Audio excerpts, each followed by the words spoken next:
Hoy vamos a revisar la reabsorción y secreción a nivel de toda la nefrona y vamos a ver generalidades de los procesos y algunos ejemplos de reabsorción, secreción de lo que está en el libro de texto.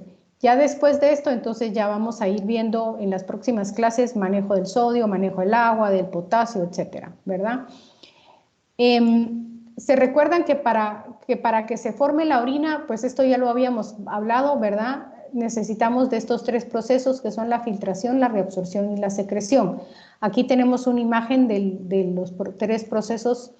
Esta imagen pues está en su libro, ¿sí? ¿Por qué son importantes estos procesos? Porque dependiendo de cómo se den estos procesos se va a determinar el volumen de la orina, la composición de la orina y sobre todo de los líquidos intra y extracelular, ¿verdad? Volumen, osmolaridad, composición y pH.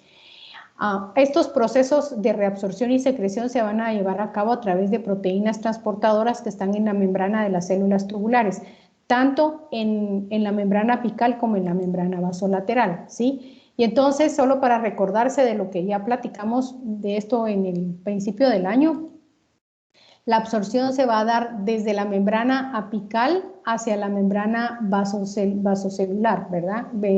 Vasolateral es la cosa. De la membrana apical a la vasolateral, aquí está el proceso de reabsorción y aquí el proceso a través del paso de la membrana vasolateral, ¿sí?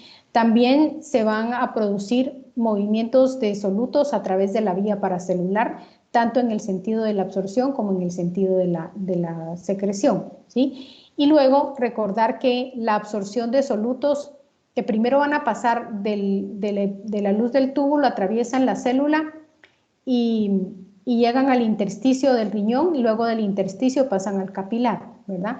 Ahora el paso al capilar sí está regido por las fuerzas de Starling, como ya habíamos platicado. ¿Qué tipo de mecanismos vamos a encontrar en el epitelio de los túbulos? Pues todos estos que tenemos aquí, ¿verdad? De los que ya platicamos también y que ustedes ya saben del primer semestre, ¿sí?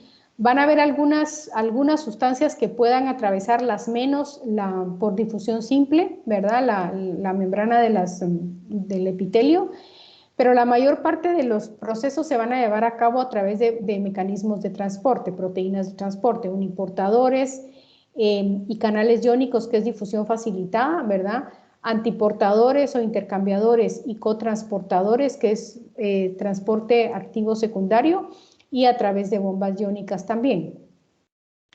Ahora, aquí les puse esta tablita que tomé de Bernie Levy, y en esta tablita vemos algunas de las sustancias importantes que van a sufrir modificaciones a lo largo del fluido tubular, ¿verdad? La carga filtrada, ¿sí? La carga filtrada del agua y del sodio, por ejemplo, que es de lo que más se da a lo largo de toda la nefrona, ¿sí? Vemos cómo de la carga filtrada, ¿sí?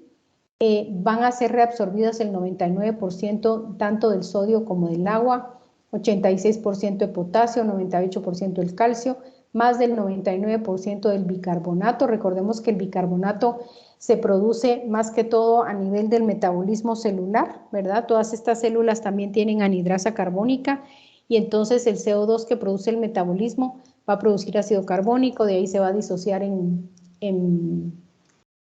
hidrógeno y bicarbonato. El bicarbonato va a salir, va a ser reabsorbido, ¿verdad? La glucosa que se reabsorbe 100% y la urea que se reabsorbe el 50% en condiciones normales, ¿sí? Ahora, vamos a revisar en general cuáles son todos los procesos que se van a dar en cada segmento de la nefrona, ¿sí? Ya individualmente iremos viendo transportadores con cada uno de los solutos que vamos a ver en específico. Entonces, en los procesos de reabsorción, en el túbulo proximal que se van a llevar a cabo, procesos importantes de reabsorción y de secreción, ¿sí? Se van a reabsorber el 65 al 67% en promedio de solutos y agua. Van a haber algunos que se reabsorben más, otros que se reabsorben menos de este porcentaje, pero en promedio se reabsorben 65 a 67% de todos los solutos en el túbulo proximal y del agua también, ¿verdad? ¿Qué se va a reabsorber? Todo esto que está enlistado aquí, Por transporte activo, aquí nos referimos a transporte activo secundario en el caso, por ejemplo, del sodio, transporte del potasio, el calcio es una bomba de calcio, fosfato, sulfato, glucosa, esto es transporte activo secundario también. En fin, todos los que están listados aquí, ¿verdad? El agua se va a mover por ósmosis y por gradiente electroquímico va a haber la reabsorción de cloro, bicarbonato y algunos otros aniones. ¿Qué se va a secretar? Aquí se van a secretar ácidos y bases orgánicas, ¿verdad? Como todas estas que están enlistadas acá.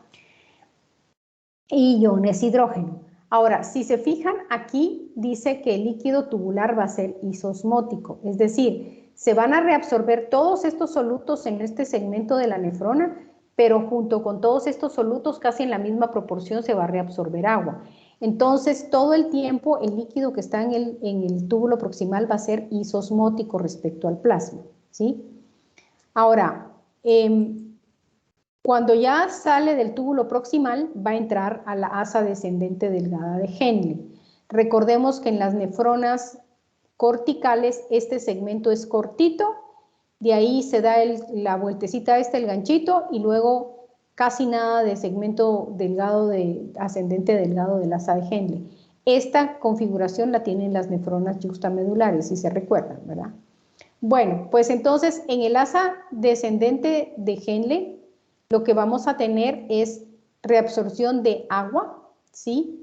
Es impermeable a solutos, a la mayoría de solutos, ¿verdad? Principalmente al cloruro de sodio, y lo que vamos a tener es secreción de urea. Entonces aquí el líquido viene isosmótico y entonces entra en el asa descendente de Henle y se empieza a meter en la médula renal profundamente y se empieza a reabsorber agua. Cuando miremos el manejo del agua, ¿sí? Vamos a ver que la médula renal, el intersticio de la médula renal es hiperosmótico. ¿Por qué? Porque todo lo que se reabsorbe aquí, lo que se reabsorbe aquí, lo que se reabsorbe aquí, se va a ir acumulando en el intersticio de la médula del riñón. Y entonces la médula es hiperosmótica. Por eso es que aquí en este segmento se reabsorbe agua por ósmosis, ¿sí? Y entonces el líquido que va en el asa descendente de Henle se vuelve hiperosmótica, el líquido tubular, ¿verdad? Y luego se empieza a producir secreción de urea aquí.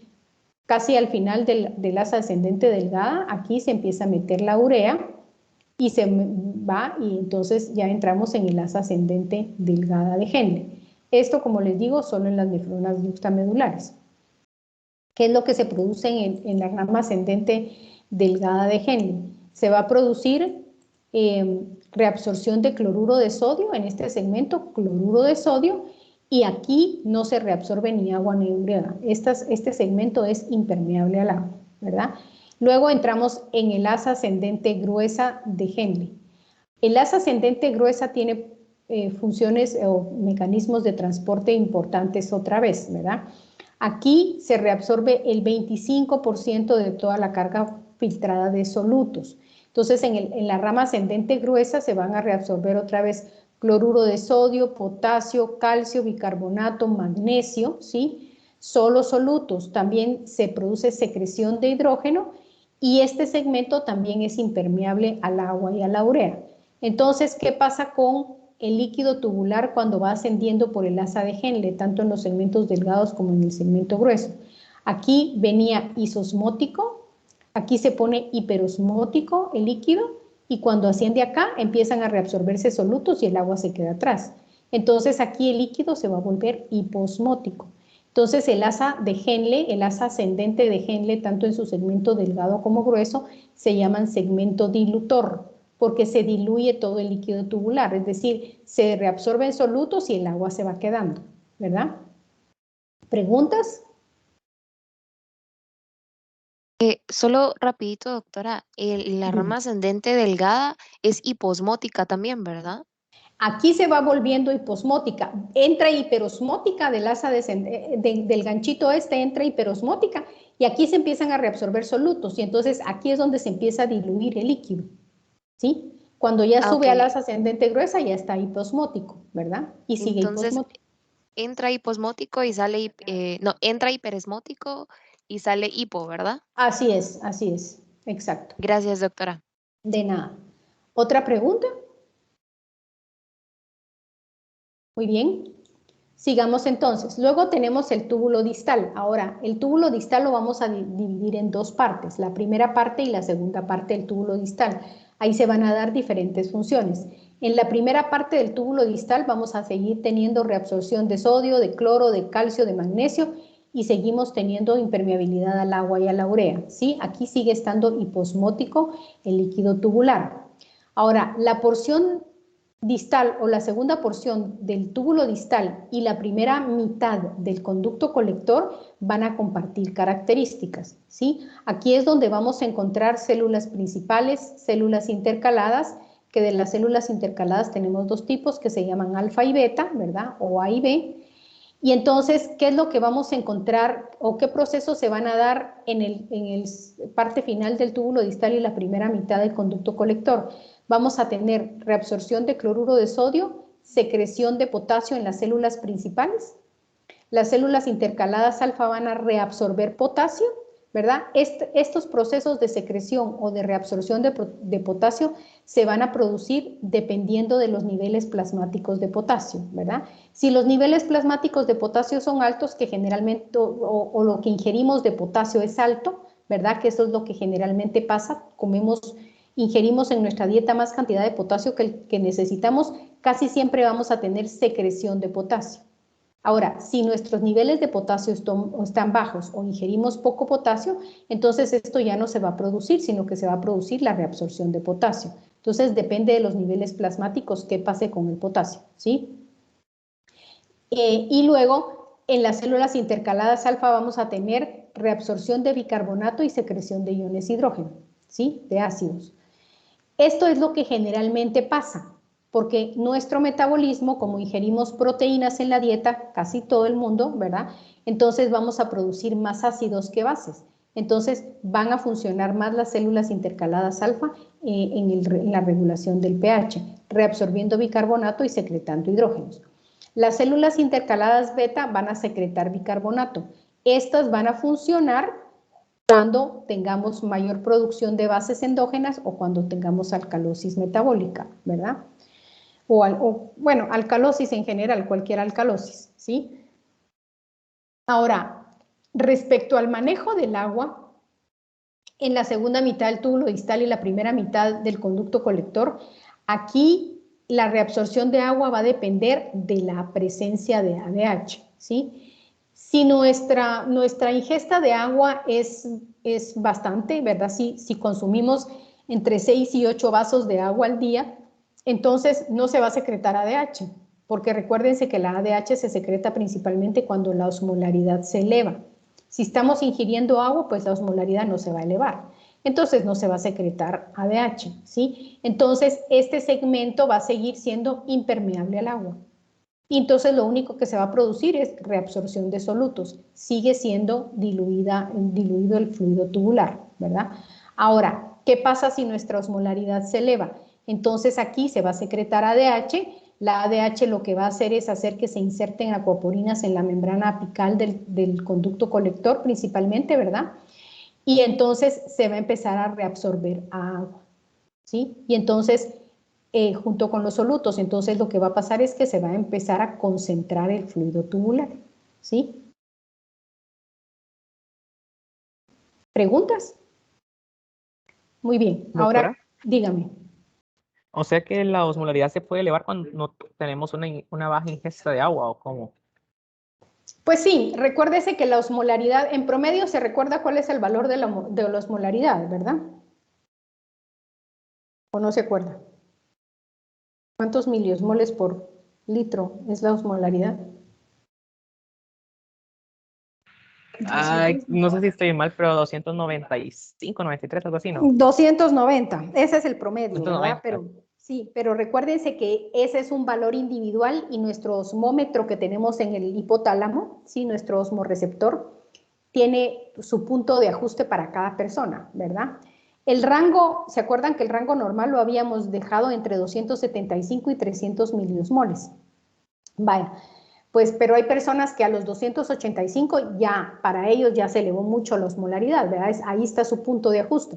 Entonces, dependiendo de cuánto se modifique nuestra osmolaridad, y eso depende de nuestra ingesta de agua, por ejemplo, gente que no ingiere mucha agua tiende a tener menos cantidad de orina y más concentrada, ¿verdad? Porque el riñón se encarga de mantener la homeostasis de fluidos, ¿sí? Entonces, si no ingerimos mucha agua, pues el riñón se encarga de concentrar la orina, ¿verdad? Ahora, si ingerimos mucha agua, pues entonces no vamos a necesitar de la ADH y vamos a estar como todos los que tomamos suficiente agua, ¿verdad? Vamos a estar yendo al baño a cada rato y la orina bastante transparente, ¿verdad? ¿Por qué? Porque estamos excretando orina diluida, ¿sí? Entonces, dependiendo de nuestro punto de ajuste de osmolaridad, así se va a secretar ADH o no se va a secretar ADH. Pero en términos generales, la gente que no ingiere tanta agua, ¿verdad? Entonces, generalmente va a tener si la osmolaridad se empieza a subir mucho, entonces empieza a retener agua el riñón, ¿verdad? Cuando la osmolaridad se normaliza, se deja de producir ADH, entonces ya otra vez orina diluida, ¿verdad? Pero sí, así es como funciona. Gracias, doctora. De nada. A la larga, estos pacientes que con baja ingesta de agua, por ejemplo, donde tienen que obviamente ser regulada por el ADH, llegan a tener problemas, ¿no? Por No, mire, en uso de... realidad no. Y lo que pasa es que acuérdese que nosotros en nuestra vida normal, ¿verdad? Se nos ha dicho que hay que tomar suficiente agua y que etcétera, etcétera, etcétera. Sí, está bien que tomemos de 6 a 8 vasos diarios de agua, ¿verdad? Pero hay gente que no. Hay gente que toma agua cuando come, ¿verdad? Y acuérdese que hay comidas que tienen mucha cantidad de agua. Por ejemplo, si uno come pepino, si uno come whisky, melón o sandía, ¿verdad? Las frutas contienen agua, las comidas no están totalmente deshidratadas, entonces ahí vamos metiendo un poco de agua y entonces estas personas paran consumiendo aproximadamente 1 litro de agua. Si no toman agua pura extra, que es lo que todo el mundo vivimos haciendo todo el tiempo, ¿verdad? Entonces no es que vayan a tener problemas, no tienen problemas porque el riñón está capacitado para que si no hay una ingesta de más de 1 litro de agua al día, entonces el riñón regula los niveles de osmolaridad, no haciendo que la persona no orine tanto, ¿verdad? ¿Sí? El hecho de beber agua o no beber, sino, digamos, ¿en dónde vamos a tener problemas? Por ejemplo, la gente que se va a atravesar la frontera de México con los Estados Unidos y se mete al desierto, ¿verdad? Ahí sí vamos a tener problemas porque no llevan suficiente agua, sudan mucho, hay mucho calor, caminan un montón, entonces ahí sí la gente se va a deshidratar. Entonces, ¿dónde vamos a tener problemas? ¿Dónde nuestro riñón puede sufrir? Cuando hay deshidratación, ¿verdad? Pero, por ejemplo, yo antes no tomaba agua, yo empecé a tomar agua porque la nutricionista me dijo que había que tomar agua para mantener funcionando el sistema linfático y porque así también mantengo la panza llena y no me da hambre, ¿verdad? Entonces, pero yo antes no tomaba agua, me caía mal el agua pura, no me gustaba. Y no, mis riñones funcionaban muy bien, ¿verdad? Entonces, lo que algunas veces argumentan, y eso lo leí en algún artículo que ya ni me acuerdo dónde, creo que hasta en Bernie Levy lo mencionan, el argumento de tomar mucha agua, a veces, digamos, más de 2 litros al día, lo que sí puede hacer es que después, cuando la gente necesite concentrar la orina, le va a costar un poquito porque su médula renal va a estar acostumbrada a no estar tan hiperosmótica y se requiere que la médula renal esté bien hiperosmótica para poder concentrar la orina, ¿verdad? Eso lo vamos a ver con mucho detalle en un mecanismo un poco complejo del manejo del agua. Pero entonces el hecho que usted no se tome 6 a 8 vasos de agua al día no quiere decir que vaya a arruinar sus riñones. No, tampoco, ¿verdad? Eso tampoco es cierto. Gracias, ¿Sí? doctora. Qué bonito es eso porque uno, pues, es lo que escucha normalmente, ¿verdad? Sí, que si usted no toma suficiente agua se le van a arruinar los riñones, o porque no se toma 8 vasos de agua al día se le van a arruinar los riñones. No, la verdad es que no, ¿verdad? No es así. Doctora, yo tengo otra duda. Dígame. Entonces, digamos, en el caso totalmente opuesto, que una persona tome demasiada, ya, o sea, cantidades muy, muy grandes de agua, entonces van a haber como mecanismos compensatorios para que no excrete, digamos, tantos electrolitos para que esté saludable ¿O sí Sí, puede llegar a...? No, lo que puede llegar a pasar si usted toma mucha cantidad de agua en muy poco tiempo, por ejemplo, que usted tome 1 litro o más de 1 litro en menos de 1 hora, eso sí le puede producir problemas, ¿verdad? ¿Por qué? Porque el agua se va a absorber rápidamente a nivel del tracto gastrointestinal, va a pasar al plasma y va a diluir el plasma y va a producir una baja en la cantidad de sodio, ¿sí? Le va a producir una hiposmolaridad y una hiponatremia. Y recuérdese que si tenemos una hiposmolaridad, lo que puede pasar en tejidos muy sensibles como el cerebro es que se nos puede hinchar el tejido cerebral, ¿verdad? Entonces, ingerir demasiada agua sin necesidad en un periodo muy corto de tiempo no es bueno. Eso nos puede dar edema cerebral, ¿verdad? ¿Sí? Porque el riñón funciona muy bien, pero también tiene una capacidad limitada para poder compensar eso. Entonces, si usted toma solo agua pura, lo que va a pasar con el riñón, digamos, si usted se toma sus 8 vasos al día, pero digamos cada hora se toma un poco, ¿verdad? Y no se excede en la velocidad de ingesta. Y se toma, pero a lo largo de las 24 horas usted se toma sus 8 vasos de agua al día, pero agua pura. Entonces, ¿qué pasa? Lo que va a pasar es que el riñón va a conservar todos sus electrolitos y va a excretar el exceso de agua. ¿Y usted cómo lo puede comprobar? Lo puede comprobar cuando va al baño y mira la orina. La orina es casi transparente, no tiene mucho soluto, lo que tiene es el montón de agua que usted se ha tomado en exceso, ¿verdad? Entonces conserva los electrolitos, ¿sí? Para eso está diseñado el riñón y por eso es que a lo largo de todo el túbulo renal, si usted se da cuenta, se reabsorbe cloruro de sodio a lo largo de toda la nefrona. La nefrona absorbe cloruro, excepto en el asa descendente de Henle. Pero ahí toda la nefrona absorbe cloruro de sodio. ¿Por qué? Porque es el elemento que necesitamos mantener en el plasma para conservar nuestra osmolaridad, ¿sí? Y agua solo se va a reabsorber en el túbulo proximal, en el asa descendente de Henle y en el conducto colector si no tenemos una ingesta adecuada de agua. Ahí se va a reabsorber agua, de lo contrario ya no se reabsorbe agua en ningún segmento del riñón, ¿verdad? Entonces funciona en un equilibrio bastante estrecho y bien calibrado para que todos los electrolitos se conserven y ¿cómo se llama? Y excretemos el exceso de agua. Ahora, cuando tenemos pérdidas, por ejemplo, diarrea, vómitos incontrolables, ¿sí? O pérdidas hemáticas, entonces ahí perdemos, en las pérdidas es cuando perdemos electrolitos y es donde vamos a tener un poco de dificultad y por eso es que tenemos que darle al paciente pues dificultad al riñón en reabsorber, porque si estamos perdiendo por otro lado electrolitos, el riñón no va a tener la capacidad de reabsorber suficiente porque no hay suficiente. Entonces ahí es donde tenemos que reponer soluciones con electrolitos, ¿verdad? ¿Ok? No sé si con eso respondo su duda. Sí, ya, gracias, doctora. De nada. El riñón es un órgano fascinante, de verdad. Los que les guste el riñón y se vayan a dedicar a la nefrología, la verdad que va a estar, es bien interesante, es un órgano increíble, ¿verdad? Bueno, sigamos entonces. Entonces, esto es lo que pasa en la primera mitad del conducto colector. ¿Qué pasa en la porción medular del conducto colector? O sea, en la parte final. Lo mismo, ¿verdad? Vamos a seguir reabsorbiendo cloruro de sodio, bicarbonato. Aquí si ya se reabsorbe urea, vamos a tener transportadores de urea. Se va a secretar hidrógeno y también se va a seguir reabsorbiendo agua regulada por ADH, ¿verdad? La urea se va a reabsorber dependiendo de las necesidades, ¿verdad? Entonces, si la idea es si el riñón lo que va a hacer es concentrar orina, reabsorbe más urea. Si va a excretar orina diluida, va a reabsorber menos urea, ¿verdad? Esto va a depender de la presencia de ADH, ¿sí? ¿Preguntas? Muy bien.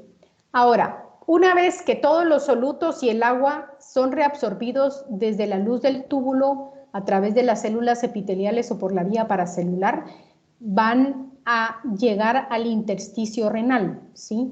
Y en el intersticio renal, entonces ya se van a meter a los capilares peritubulares por un mecanismo que se llama flujo en masa. Básicamente es la reabsorción, es la absorción a nivel de los capilares peritubulares.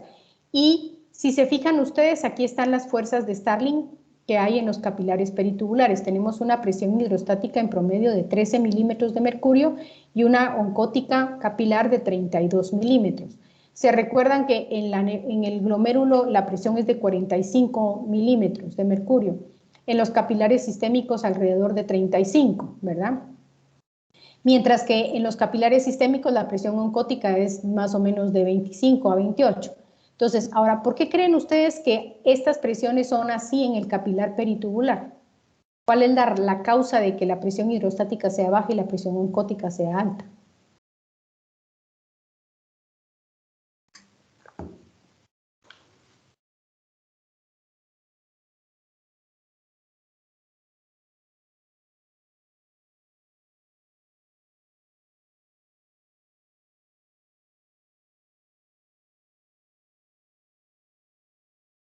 No se les ocurre. Por las proteínas, tal vez. Ajá, tal vez por las proteínas. Ok, pero esa es la presión oncótica, ¿verdad? Pero ¿qué pasa con las proteínas? O sea, ¿por qué es que tienen que haber más proteínas en el capilar peritubular que en el glomérulo, por ejemplo?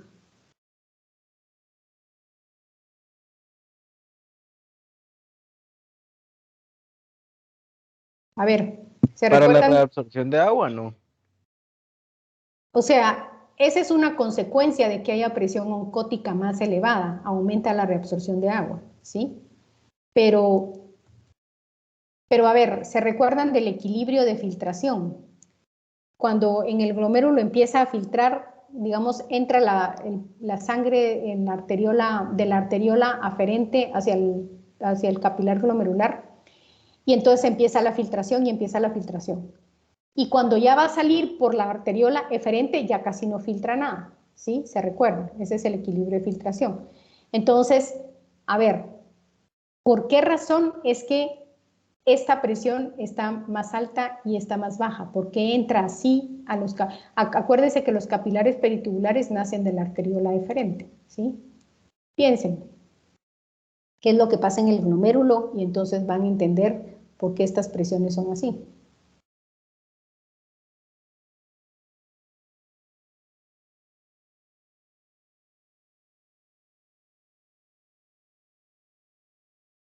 ¿Qué es lo que pasa en el glomérulo? Hay filtración, ¿verdad? ¿Y qué es lo que se sale cuando se filtra? El plasma.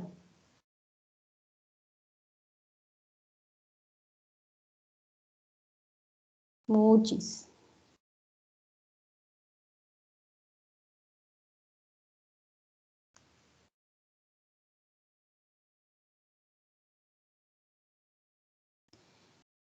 Si no me pueden contestar, quiere decir que al rato no han entendido qué es lo que está pasando en el glomérulo tampoco.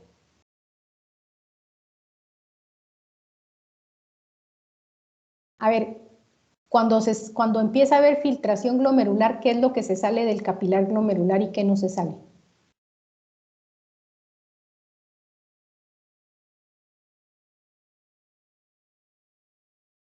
Bueno. El plasma es el que se sale, ¿verdad? Bueno, no el plasma, porque acuérdense que el plasma tiene proteínas. Se sale agua con solutos. ¿Sí? ¿Ya? Entonces, si se sale agua con solutos del capilar, la sangre que va quedando dentro del capilar va perdiendo agua, va perdiendo volumen, ¿sí? Y entonces, al salirse toda esa cantidad de agua con solutos, esto va disminuyendo el volumen que va pasando por el glomérulo. Al final, ¿por qué ya no se produce filtración cuando se termina el glomérulo y va a entrar en la arteriola eferente? Porque ya se salió todo el agua posible. Y entonces empezó a caer la presión hidrostática capilar, se pierde volumen. Al sacarle agua al plasma, usted le va perdiendo volumen, ¿sí? Entonces pierde el volumen y entra en la arteriola eferente y pasa a los capilares peritubulares y pasa menos cantidad de volumen, porque un montón se coló a través del glomérulo, ¿sí? ¿Ok? Va, y esa misma pérdida de agua con solutos, acuérdese que las proteínas no filtran, ¿verdad? No pasan por el colador.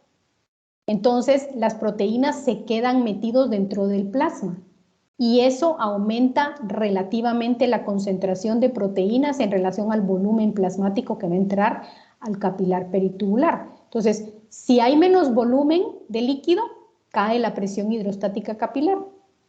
Pero las proteínas se quedaron igual y en relación al volumen de líquido hay mayor cantidad de proteínas, por eso sube la presión hidrostática, ¿sí? ¿Ok?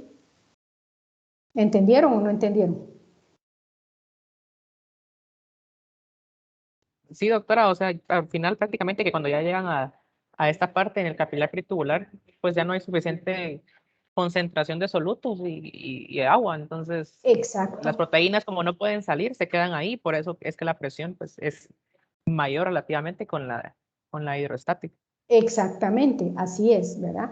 Ahora, miren las presiones intersticiales. La presión intersticial del riñón es un poquito más alta que la presión intersticial sistémica, igual a presión oncótica.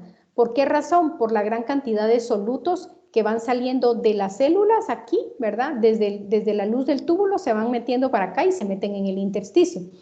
Ahora, aquí no filtran proteínas grandes como la albúmina, pero recuérdense que pequeñas proteínas que pueden salir por endocitosis por aquí, sí se meten acá, entonces eso nos sube un poquito las presiones intersticiales, ¿verdad?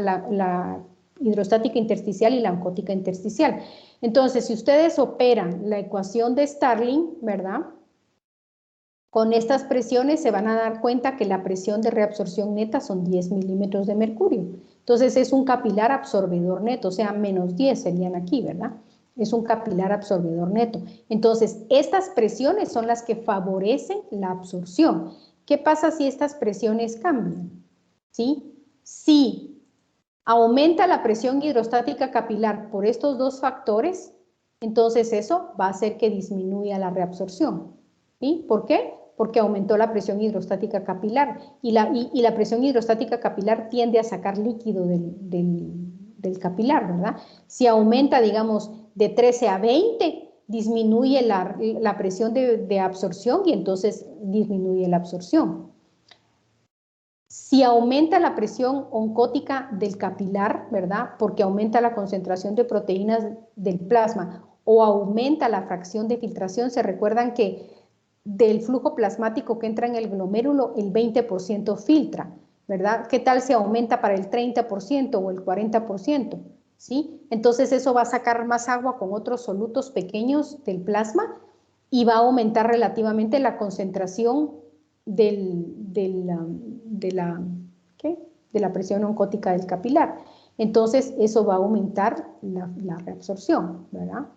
Entonces, estos cambios, por ejemplo, si disminuye la presión oncótica del capilar, que es lo que pasaría, por ejemplo, en pacientes con cirrosis, ¿verdad? Que no sintetizan albúmina, entonces disminuye la concentración de la presión oncótica del capilar y entonces esta presión oncótica del capilar es la que favorece la reabsorción. Entonces, si esta se disminuye, cae la reabsorción. Si aumenta la presión hidrostática capilar, cae la reabsorción, ¿sí? Mientras que si disminuye la presión capilar y aumenta la presión oncótica, aumenta la reabsorción, ¿verdad? Entonces, eso también es importante para que ustedes entiendan cuándo puede aumentar o disminuir, qué tienen que ver esas presiones en el aumento de la absorción y de la reabsorción que se da en la nefrona, ¿sí? ¿Preguntas? Doctora, ¿cómo puede Sí, doctora, aumentar la fracción de filtración? Porque aumente, por ejemplo, en las mujeres embarazadas, aumenta el volumen plasmático, el volumen efectivo circulante, ¿verdad? O porque se vasodilaten las arteriolas aferentes y aferentes y esto aumente la tasa de filtración glomerular. Entonces eso puede aumentar la fracción de filtración también, ¿sí? ¿Alguien Gracias. más iba a preguntar, Dena? ¿Alguien más iba a preguntar algo? Solo le iba a preguntar si igual en qué situaciones se podía ver un aumento de la presión hidrostática, en este caso cuando disminuye la reabsorción. Aquí lo dice, si hay un aumento de la presión arterial sistémica, ¿sí? O si se vasodilatan las arteriolas aferentes y eferentes. Si se vasodilatan las arteriolas aferentes y eferentes, acuérdense que entra un montón de sangre en el glomérulo, ¿sí? Y esta va a drenar hacia la arteriola eferente, sobre todo la dilatación de la eferente. Entonces esto va a aumentar la cantidad de volumen de sangre que entra en los capilares peritubulares y esto va a aumentar la presión hidrostática en los capilares peritubulares, ¿verdad? Si caen las dos resistencias, entonces entra mucha sangre en el glomérulo, pero también sale un montón de sangre en el glomérulo y entonces, ¿qué es lo que les pasa a las embarazadas, verdad? Eso les pasa a las embarazadas, que aumentan las dos resistencias y aumenta la fracción de filtración. Entonces ahí lo que aumenta la resistencia, lo que hace que aumente la presión hidrostática capilar es compensada por el aumento en la fracción de filtración. Entonces la reabsorción no se ve afectada en las mujeres embarazadas, pero por ejemplo, se cae la presión por alguna causa en el riñón y se vasodilatan las dos arteriolas, entonces esto sí va a aumentar la presión hidrostática en el capilar y va a producir una disminución de la reabsorción.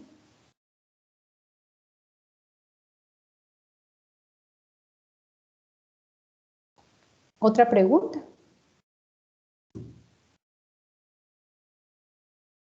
Bueno, ahora vamos a entrar a esto de la medición de la absorción y la secreción.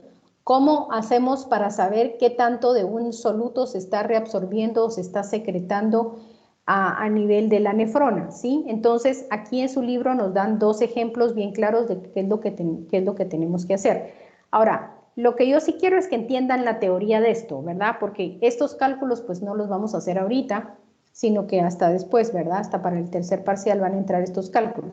Pero ¿qué es lo que ustedes tienen que saber? Tienen que saber la tasa de filtración glomerular de un paciente, ¿verdad? En este caso tenemos el ejemplo del sodio, que es la sustancia que más se reabsorbe. Entonces aquí tienen que saber la tasa de filtración glomerular y la concentración plasmática de sodio. Entonces así pueden sacar la carga filtrada de sodio, ¿sí? Aquí vemos que este paciente filtra 180 litros por día por los 140 miliequivalentes por litro que tiene la muestra plasmática la muestra plasmática del paciente. Vamos a ver que la carga filtrada de sodio son 25.200 miliequivalentes por día, ¿verdad? Entonces, esto es lo primero que tenemos que saber, ¿sí? Luego nos vamos a ver la excreción de sodio del paciente. Aquí, ¿qué datos tenemos que tener? El flujo urinario del paciente, ¿sí? Y la concentración del sodio en la orina. Entonces, si el paciente tiene una excreción de 1 litro diario, ¿sí? Y en la orina hay 100 miliequivalentes por litro, la excreción urinaria de sodio va a ser 100 miliequivalentes por día, ¿sí? Ahora, si ustedes se fijan aquí, la carga filtrada de sodio es mucho más grande que la carga excretada de sodio, ¿ya? Entonces, ¿qué es lo que nos está diciendo estos datos? Que aquí se reabsorbe el sodio. ¿Cuántos miliequivalentes se reabsorben? Entonces ya lo podemos calcular, ¿verdad? Carga filtrada menos excreción y nos da la carga reabsorbida al día, ¿sí? ¿Preguntas? Esto lo podemos hacer con cualquier soluto que se reabsorba en el riñón, ¿verdad? En el túbulo proximal principalmente. ¿Preguntas? Ok, ahora revisemos una sustancia que se secrete, ¿verdad? Y para eso tenemos el ácido paraaminohipúrico como ejemplo. Aquí en esta imagen lo único es que hay un error en el libro, ¿verdad? Aquí no, el ácido paraaminohipúrico no se mide en miliequivalentes, sino en miligramos o gramos, ¿sí? Entonces, sí, porque si operamos con este dimensional no nos da 18 gramos al día, ¿verdad? Entonces aquí son miligramos por litro. Entonces lo mismo, 180 litros por día por 100 miligramos por litro de ácido paraaminohipúrico en plasma, entonces nos da 18.000 miligramos, ¿verdad? Que son lo mismo que 18 gramos al día. Esta es la carga filtrada por día. Esto es lo que se filtra de ácido paraaminohipúrico. Ahora, si revisamos cuánto excretamos de ácido paraminohipúrico, el paciente tiene una excreción de 1 litro por día y una concentración urinaria de 54 gramos por litro, ¿verdad? Entonces, el paciente excreta 54 gramos al día, ¿sí? Y entonces ustedes se dan cuenta que hay más excreción que la carga filtrada. Entonces, obviamente, eso lo que nos está diciendo es que aquí se filtra un poco, pero un resto se va por aquí de regreso. Y entonces, los capilares se encargan de sacar ese ácido paraminohipúrico y secretarlo hacia el túbulo, ¿verdad? Y entonces, ya teniendo el dato de la carga filtrada y de la excreción, ya podemos averiguar la cantidad de ácido paraminohipúrico que se secreta al día. Entonces, a la excreción le restamos la carga filtrada y vemos que el paciente secreta 36 gramos por día de ácido paraminohipúrico y por eso es que tenemos 54 gramos, ¿verdad? De excreción, ¿sí? ¿Preguntas? Doctora, Dígame.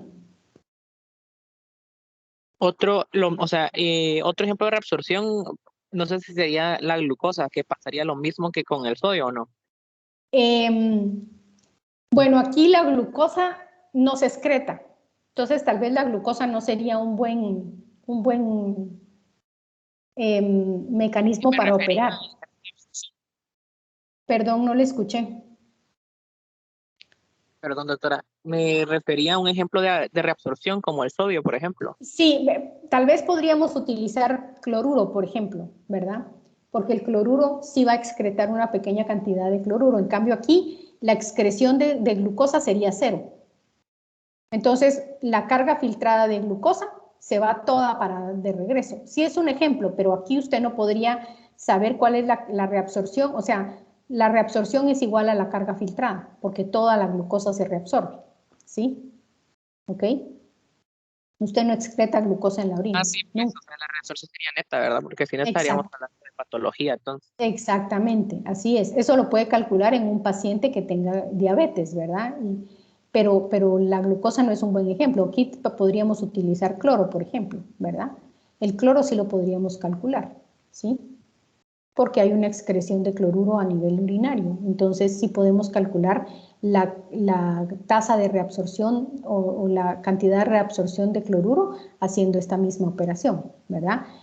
En el caso de la secreción, ¿qué otra sustancia podríamos utilizar de ejemplo? La creatinina, por ejemplo, ¿verdad? Porque recuérdense que la creatinina, sí hay una pequeña secreción de creatinina aquí, o cualquier otra sustancia que se secrete, ¿verdad? Acá, entonces sí podemos calcular la secreción de creatinina, ¿sí? ¿Ok? Podríamos hacer eso, ¿ya? ¿Preguntas? Doctora, ¿la inulina? La inulina no, porque la inulina no se absorbe ni se secreta, solo se filtra. Entonces, la carga filtrada de inulina es la misma que la excreción de inulina. ¿Sí? Al día, por supuesto, al día, ¿verdad? Entonces, si usted le pone 100 milimoles de inulina o 100 miligramos de inulina al paciente, al cabo en un día va a excretar los 100 miligramos enteritos, porque no se reabsorbe y no se secreta, solo se filtra, ¿verdad? Por eso es que es un buen marcador de filtración glomerular, porque el riñón no la modifica, ¿sí? ¿Ok? Gracias. De nada. Lo que pasa es que si hacemos los cálculos así como mililitros por minuto, no si lo estamos haciendo aquí con litros al día, entonces sí tenemos cierta concentración en plasma y cierta cantidad de inulina que en un solo paso por las nefronas no va a ser eliminada, ¿verdad? Pero si tenemos que calcular la tasa de filtración glomerular en litros por día, como aquí, entonces veríamos que la carga filtrada es igual a la carga excretada, ¿sí? ¿Ok?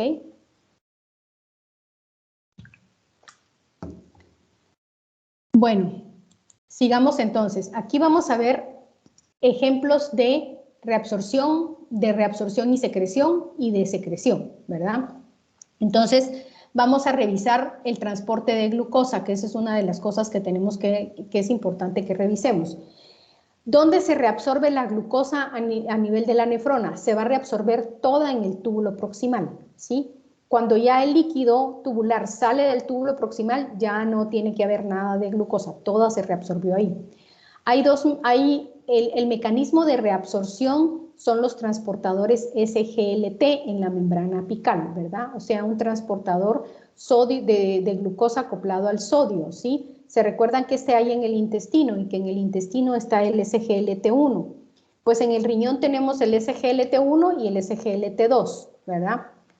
En la primera porción del túbulo proximal creo que está el SGLT2 y en la segunda mitad del túbulo proximal está el SGLT1, ¿verdad? Pero los dos están ahí. Y una vez que la glucosa entra por este cotransportador, sale por la membrana vasolateral a través de difusión facilitada por transportadores GLUT1 y GLUT2, ¿sí? Acuérdense que la sodio-potasio es importante, la sodio-potasio TPasa es importante porque esta es la que mantiene el gradiente de sodio bajo intracelular, ¿verdad? Siempre está sacando sodios, entonces mantiene bajo sodio intracelular aquí y eso es lo que permite que el sodio entre a favor de su gradiente y jale a la glucosa, ¿verdad? En contra de su gradiente. Entonces, este es el mecanismo de entrada. Ahora, estos transportadores SGLT1 y 2 tienen baja afinidad por la glucosa. ¿Esto qué quiere decir? Que sí se unen a la glucosa, pero se pueden soltar muy fácilmente, ¿verdad? Esa es una característica importante que nos va a servir para entender la excreción de glucosa, ¿sí? Bueno, entonces, una de las cosas importantes también, otra de las cosas importantes es que los transportadores de glucosa de la membrana apical no son infinitos, ¿verdad? No es como que si aumentamos la concentración de glucosa, la célula vaya a sintetizar más transportadores de glucosa y los vaya a insertar en la membrana apical como pasa con otros transportadores. No, aquí tenemos un número determinado de transportadores en el túbulo proximal y se acabó, ya no hay más. Entonces, este transporte de glucosa tiene algo que se llama un transporte máximo, ¿sí? Y este transporte máximo va a depender de las concentraciones plasmáticas de glucosa. ¿Se recuerdan cuáles son los valores normales de glucosa en ayunas? De 70 a 100.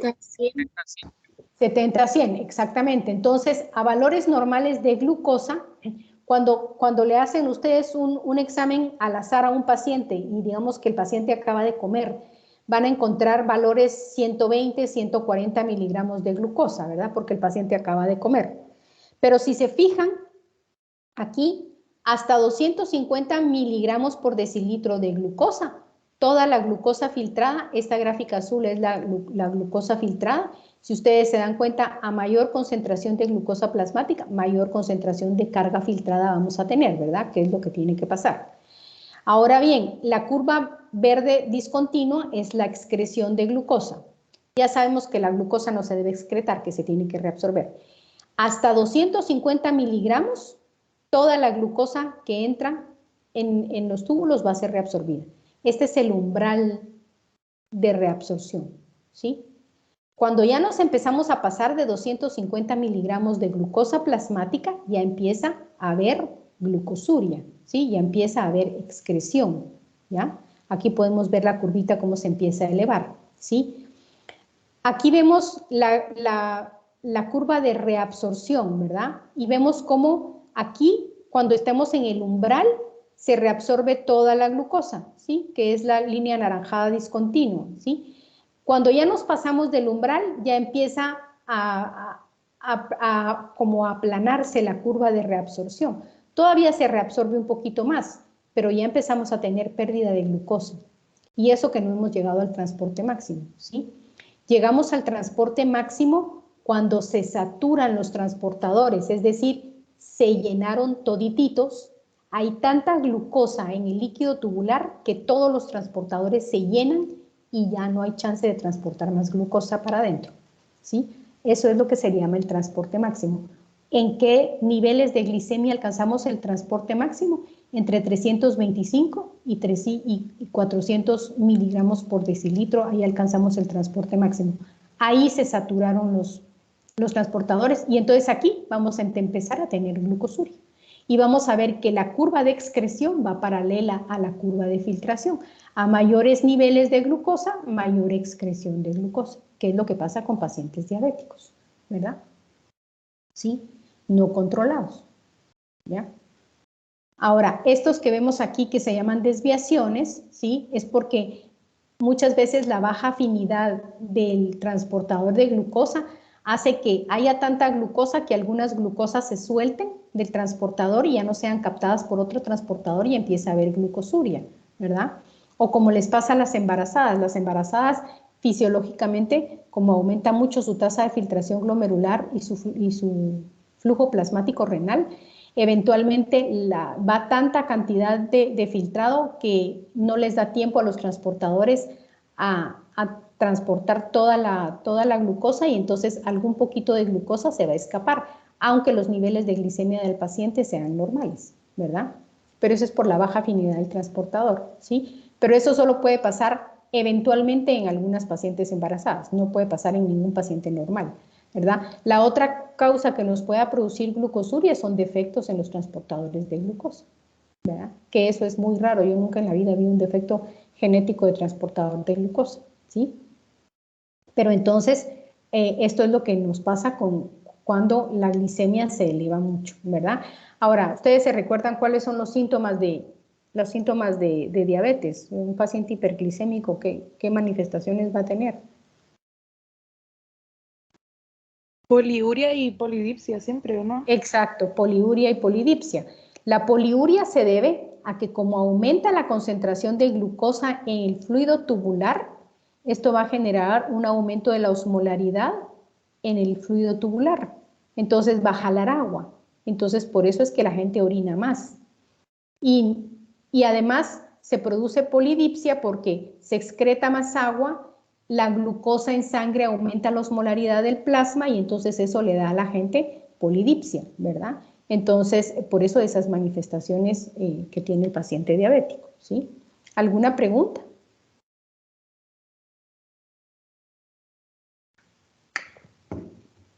Muy bien. Sí, ¿qué significan esas? ¿Qué significan estas qué? Perdón, esas palabras, poliuria y polidipsia. Poliuria significa aumento de la excreta urinaria, ¿sí? Polidipsia, aumento de la sed. Gracias. De nada. Doctora, Dígame. entonces, si entendí bien, la poliuria es porque como hay altas concentraciones de glucosa y se van a excretar, al mismo tiempo que se va a excretar la glucosa, pues también va a haber más agua. Y es por eso que hay poliuria, ¿no? Exacto, va a jalar más agua, como el líquido tubular está hiperosmótico porque la glucosa ocupa espacio, ¿verdad? Es una molécula osmóticamente activa. Entonces, el exceso de glucosa en el fluido tubular va a aumentar la osmolaridad del fluido tubular y va a jalar agua. En lugar de que el agua se reabsorba, se va en la orina, ¿verdad? Por eso es que se produce poliuria. Ya, gracias, doctora. De nada. ¿Otra pregunta? Doctora, Uh-huh. en la hiperglicemia va a pasar lo mismo. O sea, la filtración y la excreción van a disminuir de igual manera. Bueno, un paciente hiperglicémico, pero ¿usted se está refiriendo al transporte de glucosa o a la filtración glomerular en sí? A la filtración glomerular. Bueno, en términos generales esto no le va a afectar la filtración glomerular, ¿verdad? Al principio de la hiperglicemia no le va a afectar la filtración glomerular en sí, es decir, el glomérulo va a seguir funcionando igual. Ahora, recuérdese que la hiperglicemia es tóxica, o sea, niveles muy elevados de glucosa dañan los vasos sanguíneos. Entonces, eventualmente el glomérulo puede llegar a sufrir un daño. Las arteriolas aferente y eferente pueden llegar a sufrir daño y afectar la permeabilidad del glomérulo, ¿sí? La barrera de permeabilidad y luego sí a producir una afección en la tasa de filtración glomerular. Por eso es que los diabéticos paran en insuficiencia renal, ¿verdad? Los diabéticos no controlados, ¿sí? Porque la hiperglicemia crónica sí les puede llegar a dañar su riñón al final, ¿sí? Ah, ok, gracias, doctora. De nada. ¿Otra pregunta? Bueno, vamos a revisar entonces ahora el manejo de la urea, ¿sí? La urea es una molécula que puede atravesar fácilmente los epitelios, ¿verdad? Entonces, una de las cosas que va a pasar con la urea es que se va a filtrar toda por el riñón y el 100% de la carga filtrada se va a reabsorber en el túbulo proximal. Del 100% de la carga filtrada, el 50% se reabsorbe en el túbulo proximal, ¿verdad? O sea que cuando el fluido tubular llega al asa descendente de Henle, solo tenemos el 50% de la carga filtrada porque se va a volver a reabsorber la urea, ¿verdad? ¿Para qué nos sirve esta urea que se reabsorbe?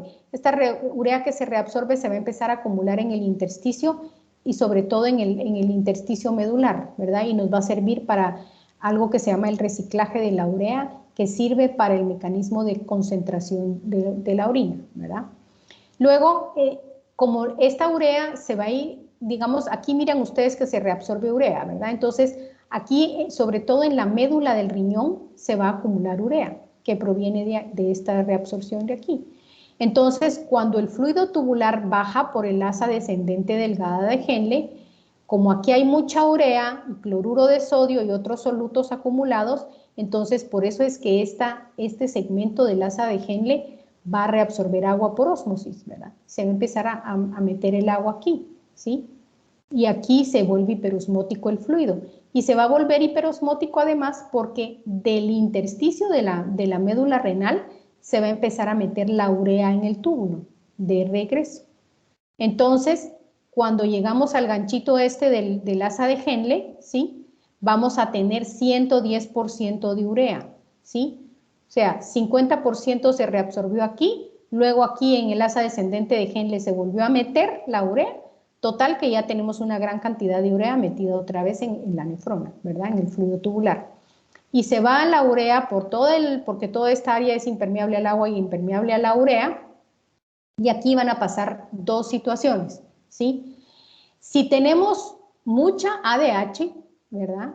Entonces lo que va a pasar es que estos transportadores se van a volver más activos, ¿sí? Los UT, transportadores de urea, y entonces se va a reabsorber mucha cantidad de urea a través de estos transportadores que se va a quedar acumulada aquí en la médula renal, ¿verdad? Y luego parte de este transporte, de esta urea acumulada aquí, se va a volver a meter en el asa de Henle. O sea, la urea se está reciclando en la nefrona todo el tiempo, ¿verdad? ¿Para qué nos sirve esto? Para mantener la médula renal hiperosmótica y que nos ayude con el proceso de concentración de orina. Eso lo vamos a ver cuando veamos manejo del agua, es un mecanismo que se llama mecanismo multiplicador contracorriente, ¿verdad? Pero ahorita lo que ustedes tienen que saber es que si hay ADH presente, se reabsorbe mucha urea aquí en el túbulo colector medular y solo se va a excretar 40% de la urea. ¿Qué pasa si no hay ADH presente? Entonces lo que va a pasar es que sí va a haber un poco de reabsorción de urea aquí, pero no mucha, ¿verdad? Y entonces se va a excretar el 50% de la carga filtrada de urea, ¿verdad? Eso es lo que va a pasar acá, si no hay ADH. Ahora, si hay ADH, entonces la orina diluida tiene más cantidad de urea que la orina concentrada. ¿Preguntas?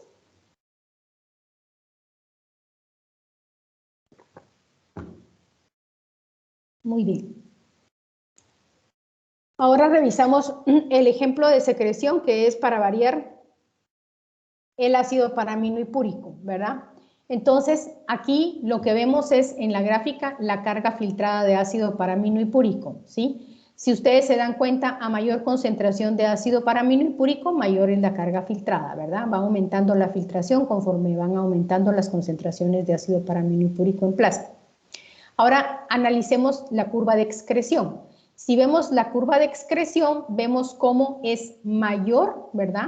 Es más empinada que la curva de filtración. ¿Esto qué quiere decir? Que se excreta más cantidad de ácido paraminohipúrico de lo que se filtra, ¿sí? Y entonces vemos aquí la curva de secreción, que va a la par, va paralela a la curva de excreción. ¿Por qué hay mayor excreción de ácido paraminohipúrico que que la carga filtrada, porque de los capilares peritubulares sale hacia la luz del túbulo ácido paraminopúrico y lo secreta, ¿sí? Ahora, vean ustedes que conforme va aumentando la carga filtrada, también va pasando una cosa. Los transportadores que secretan el ácido paraminopúrico también tienen un transporte máximo, ¿sí? También pueden llegar a saturarse.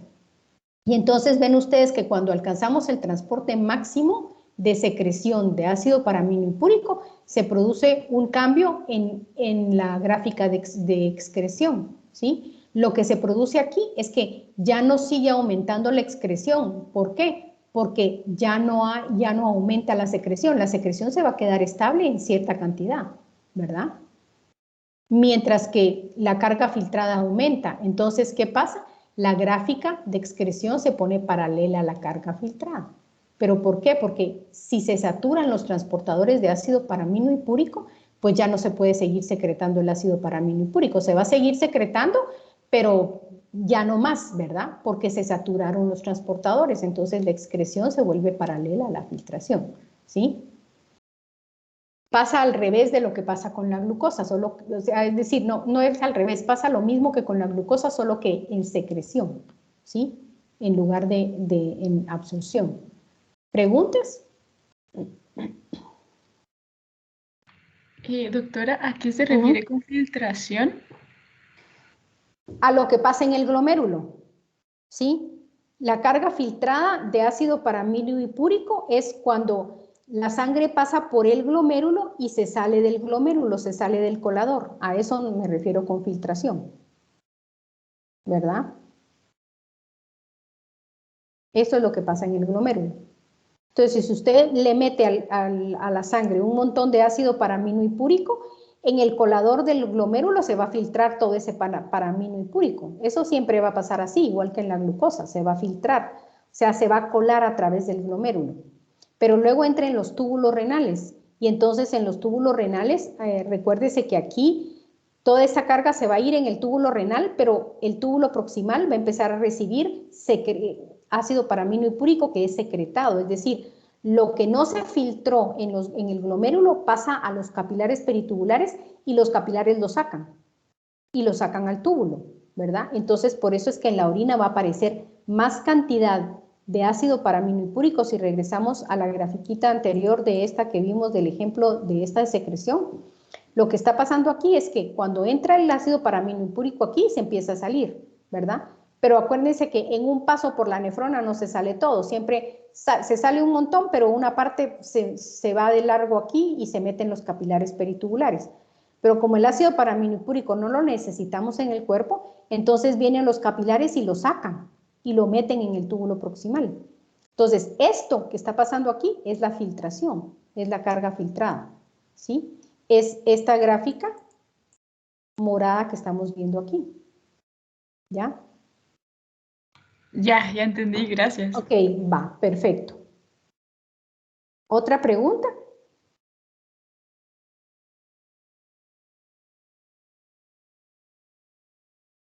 Muy bien. Ahora vamos a revisar la difusión de ácidos o la excreción de ácidos y bases débiles, ¿verdad? Todos estos que vemos aquí o que mencionan en el libro de texto que son ácidos y bases débiles son los ácidos y bases endógenos, ¿sí? Es decir, de producción endógena debido al metabolismo, debido a lo que nosotros consumimos en la dieta y de los nutrientes que procesamos, ¿verdad? Entonces vamos a tener ácidos y bases débiles, dependiendo de nuestra dieta, vamos a tener más de uno que de otro, ¿sí? Los ácidos y bases débiles van a estar en estas dos formas en el plasma, ¿verdad? No cargados, ¿verdad? Como ácidos puros, ¿sí? Que no están disociados, y cargados, esto es que se disocian. Y entonces recuerden ustedes que los ácidos son donadores de protones y las bases son aceptores de protones, ¿verdad? Entonces un ácido cargado lo que va a pasar es que va a donar un protón y se va a asociar con una base y entonces se va a transformar en una sal, ¿verdad? Y entonces a esa es la forma que se le llama conjugada. ¿Qué pasa con las bases débiles? Las bases débiles tienen una forma que no está conjugada, que está simple, ¿verdad? Que es no ionizada o no separada o no disociada. y una forma en que acepta un protón que ya se conjuga, ¿verdad? Y forma una sal. Entonces, en el plasma vamos a encontrar estas dos formas. Ahora bien, en el plasma van a estar en equilibrio, ¿sí? Ahora, cuando ya entran, cuando estos ácidos y bases débiles son secretados hacia el fluido tubular, lo que se va a transformar en orina, entonces estos se van a modificar dependiendo el pH del fluido tubular, de lo que se va a transformar en orina, ¿verdad? Si el pH del líquido tubular, que luego se va a transformar en orina, es muy bajo, van a predominar estas dos formas, ¿sí? En pH ácido va a predominar la forma no cargada de ácido y la forma cargada de base, ¿sí? En fluido tubular que tiene pH alcalino va a predominar la forma cargada de ácido y la forma no cargada de base, ¿verdad? Eso tiene bastante lógica, si ustedes se recuerdan de su química, ¿sí? Entonces, lo que pasa es que las formas no ionizadas se pueden meter de regreso al túbulo, pueden volver, o sea, son secretadas y pueden retrodifundir, volver a meterse al túbulo y volverse a meter a la sangre, ¿verdad? Las formas ionizadas ya no se pueden meter. Entonces, si nosotros queremos que excretar más bases, ¿verdad? Necesitamos tener una orina o un fluido tubular más ácido, ¿sí? Si nosotros queremos excretar más ácidos, entonces necesitamos que la orina sea alcalina, ¿ya? Si al pH usual de la orina, el pH de la orina puede ir desde puede estar en un rango bien amplio, ¿verdad? Es un rango amplio, no es que el pH sea cuál es lo normal, no, aquí no hay un valor normal, aquí depende del metabolismo y de la cantidad de ácidos y bases que excretemos. Entonces el pH de la orina puede ir de 4.5 hasta 8, ¿sí? Aquí tenemos un valor de 5, ¿verdad? Pero si ustedes consultan valores normales en el internet es de 4.5 a 8. Ahora, comúnmente, si ustedes hacen un examen de orina a un paciente o varios pacientes les hacen examen de orina, comúnmente vamos a encontrar que el pH de la orina va a estar entre 6 y 7, ¿verdad? 6, 6.5, 6.8, ¿verdad? 7. Entonces, si ustedes se dan cuenta, en este rango de pH urinario, se excretan la misma cantidad de ácidos débiles que de bases débiles, ¿sí? Mientras que si tenemos una orina alcalina, entonces excretamos más cantidad de ácidos débiles. Por ejemplo, lo que ponen en su libro de ejemplo, ¿verdad? Si un paciente llega con acidosis metabólica por consumo de salicilatos, es decir, eso lo van a ver ustedes, o por lo menos yo lo vi con mucha frecuencia en la pediatría, porque en esos tiempos que yo pasé por la pediatría había unas pastillitas que se llamaban bebetinas, que se servían para bajarle la fiebre a los niños. Y entonces el niñito le daba fiebre y la mamá le zambutía un montón de bebetinas al patojito, ¿verdad? Y esas que son aspirinitas, pues son ácido acetil salicílico para niños. Entonces, ¿qué hacían con los pobres güiros? Los metían en acidosis metabólica, ¿sí? Entonces, para resolver el cuadro de acidosis metabólica del niño, se le infundía bicarbonato por vía intravenosa y entonces se empezaba, no solo se amortiguaba la acidosis que tenía el niño en sangre, sino que también se alcalinizaba la orina, ¿verdad? Se empezaba a excretar el exceso de bicarbonato a través de la orina, se alcalinizaba la orina y eso permitía una mayor excreción de ácidos a través de la orina, ¿sí? Si queremos excretar demasiadas bases, ¿verdad? En un paciente con alcalosis, entonces, bueno, antes ya no se usa acidificar la orina porque pues lo que se hace más es hidratar al paciente, ¿verdad? Pero las bases, digamos, si uno consume una dieta vegetariana, ¿verdad? Va a tener más cantidad de bases y entonces la orina se acidifica con el fin de eliminar las bases débiles en mayor cantidad, ¿verdad? ¿Alguna pregunta?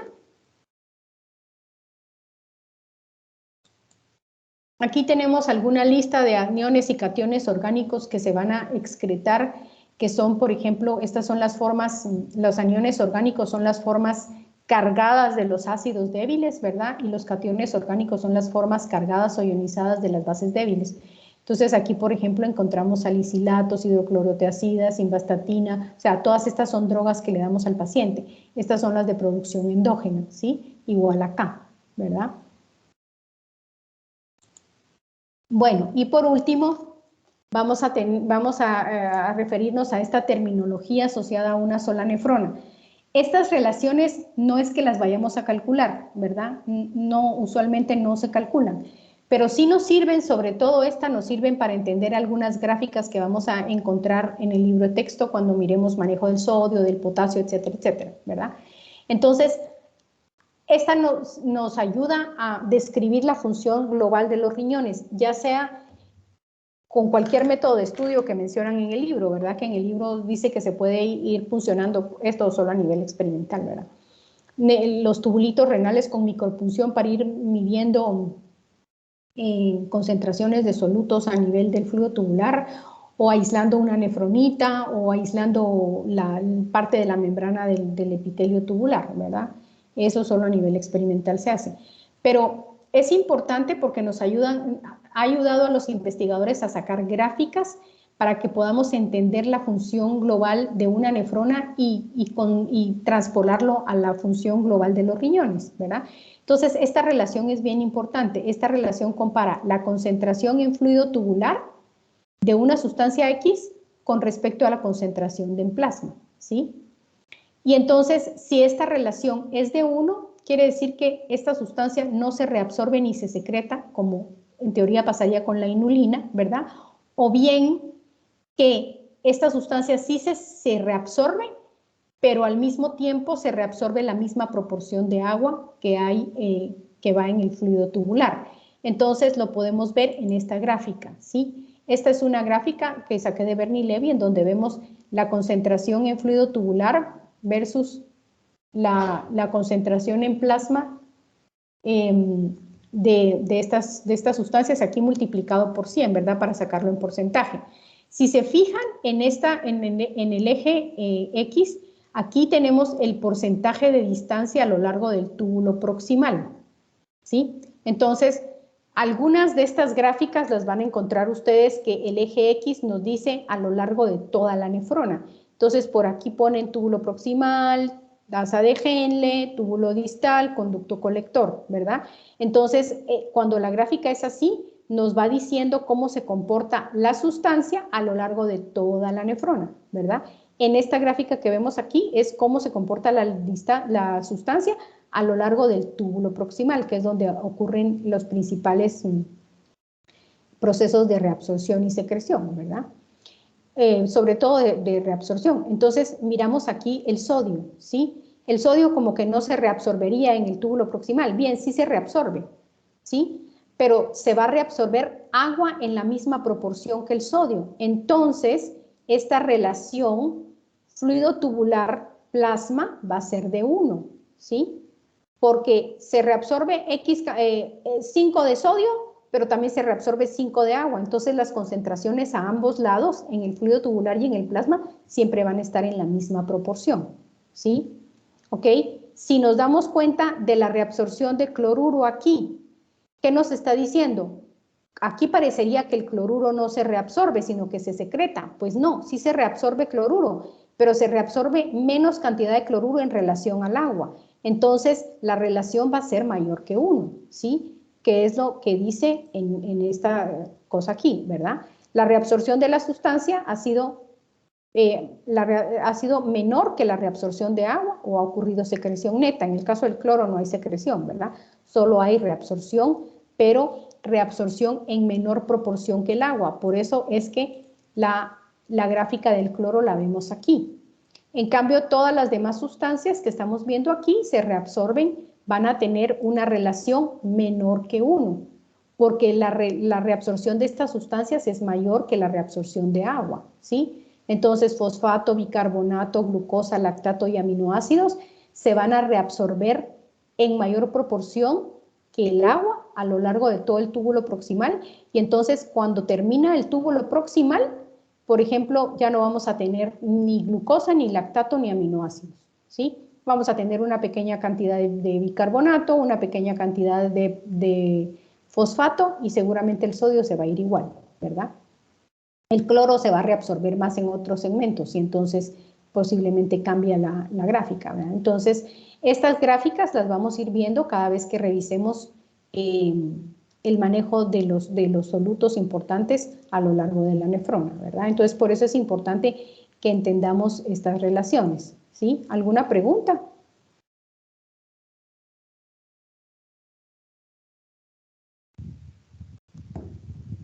Bueno, sigamos aquí. La otra relación es esta de la inulina, la relación entre concentración en el fluido tubular y concentración en el plasma de inulina.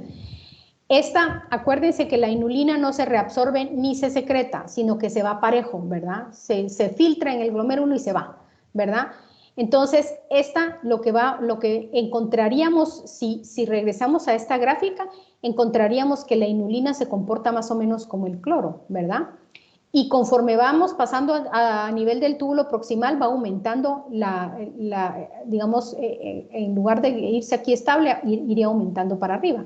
¿Pero eso por qué? Porque en el túbulo proximal se absorbe agua, pero la inulina no se absorbe. Entonces, esta relación nos sirve para poder calcular más que todo la reabsorción neta de agua. Entonces, primero calculamos esta relación de la inulina y después, ya para poder calcular la reabsorción de agua, entonces ya hacemos esta operación, ¿verdad? Se puede hacer esta operación, que creo que no la vamos a hacer, pero vamos a ver cuando pasemos al manejo del agua, ¿verdad? Y luego tenemos esta otra doble relación, que aquí tenemos la relación que vimos primero de los solutos y luego la relación de la inulina, y esta relación sirve para corregir, o más bien para poder determinar qué fracción de la carga filtrada de una sustancia es reabsorbida o no por la nefrona, sin tomar en cuenta el agua, ¿verdad? Porque entonces ya sacamos al agua de la ecuación, ¿sí? Para eso nos sirven estas. La que más van a ustedes ver es esta relación, ¿verdad? Esta es la que más vamos a encontrar en las gráficas que van a ver en su libro, en el manejo del agua, del cloro, del sodio, del bicarbonato, del potasio, ¿verdad? Eso es lo que vamos a estar revisando. ¿Alguna pregunta?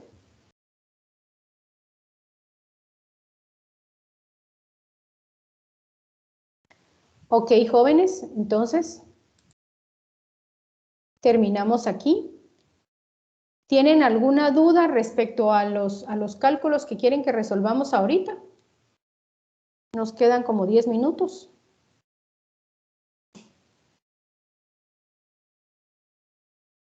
Perdón, yo solo tengo una duda sobre la última relación. Ajá, regresemos a la última relación. Es que, esa no me quedó muy claro cuál es su función. La función es que, digamos, la primera relación que vimos toma en cuenta si hay absorción o secreción del soluto, pero en relación también al agua. En cambio, esta doble relación saca el agua de la ecuación, ¿sí? Ya no tenemos que tomar en cuenta la reabsorción de agua. Esta ya definitivamente, esta doble relación nos ayuda ¿cómo se llama? A poder determinar qué cantidad de la carga filtrada de un soluto va a permanecer en algún segmento de la nefrona en dado momento sin tomar en cuenta el agua, ¿sí? ¿Ok? Porque, digamos, al calcular esta relación, podemos hacer esto y sacar el agua al agua, ¿verdad? Entonces ya sabemos qué porción del agua filtrada se va a reabsorber y la sacamos de la relación, y entonces ya esta nos sirve solo para ver solutos, sin tomar en cuenta el agua. Ok, gracias. De nada. ¿Otra pregunta?